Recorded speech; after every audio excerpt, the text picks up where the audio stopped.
Tun Dr. Mahathir Mohamad berkata, pembangkang akan sabotage semua government bill ataupun usul dari kerajaan sehingga undi tidak percaya terhadap Perdana Menteri Muhyiddin Yassin dibenarkan.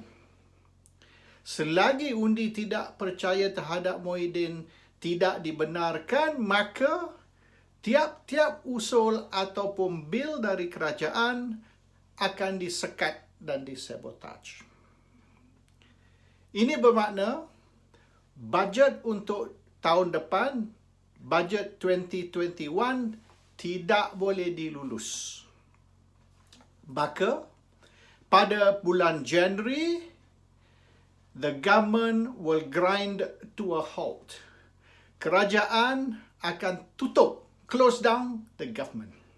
Ini yang telah berlaku di beberapa tempat di Amerika, di mana the government had to be closed down ataupun grind to a halt oleh kerana tidak ada duit untuk nak bayar semua kos perbelanjaan, gaji dan sebagainya. Ini satu strategi yang bisa dan hanya Mahathir saja yang berani buat perkara begini. Oleh kerana sekiranya usul dari kerajaan termasuk bajet tahun depan tidak dilulus, maka Kerajaan Perikatan Nasional akan collapse. Dan ini lebih efektif, lebih tajam dari undi tidak percaya. Muhyiddin tidak ada pilihan lain. Sekiranya Parlimen bersidang bulan Julai ini selama 2 minggu dan sekiranya semua usul atau bil kerajaan disekat, disabotage, maka Muhyiddin tidak ada pilihan lain. Muhyiddin terpaksa menghadap Seri Paduka Baginda yang di-Pertuan Agong dan mohon perkenan Duli Yang Maha Mulia supaya Parlimen boleh dibubar dan pilihan raya yang ke-15 diadakan. Ini bermakna Kerajaan Perikatan Nasional tak sampai setahun pun. Daripada 1 bulan Mac, mungkin sampai habis lewat Oktober atau November, Kerajaan Perikatan Nasional akan kolaps. Dan tidak ada jalan lain oleh kerana a government without money cannot function. Tanpa bajet, tanpa kewangan, kerajaan tidak boleh terus. Pegawai kerajaan akan terpaksa bercuti. Pegawai polis, tentera dan semua pegawai keselamatan negara akan juga dihentikan unless mereka sanggup kerja tanpa gaji. Ini telah berlaku yang sebenarnya di Rusia. Kalau tak salah tahun 1917. Dan selama 6 bulan, pegawai kerajaan termasuk tentera askar, Navy, di Black Sea ada satu naval base yang besar. Semua tidak dibayar gaji selama 6 bulan.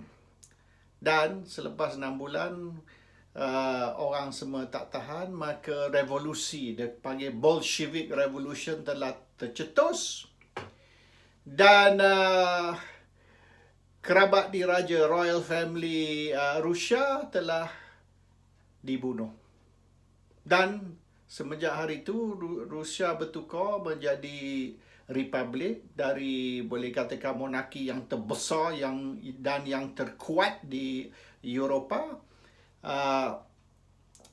Monarki telah kolaps dan muncul Republic of Russia sampai hari ini. So the implication is very serious. Bukan saja government collapse, tapi huru hara juga boleh tercetus dan mungkin, saya cakap mungkin, apa berlaku di Russia akan berlaku juga di Malaysia, iaitu royal family will be abolished dan Malaysia akan bertukar menjadi republik yang telah berlaku 100 tahun dahulu di Russia. History always has a way of repeating itself, dan tidak mustahil sekiranya kali ini history again will be repeated.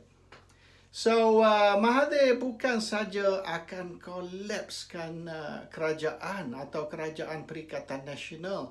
Mahathir akan, boleh katakan, reform or change the entire system, di mana kemungkinan monarki akan bertukar menjadi republik.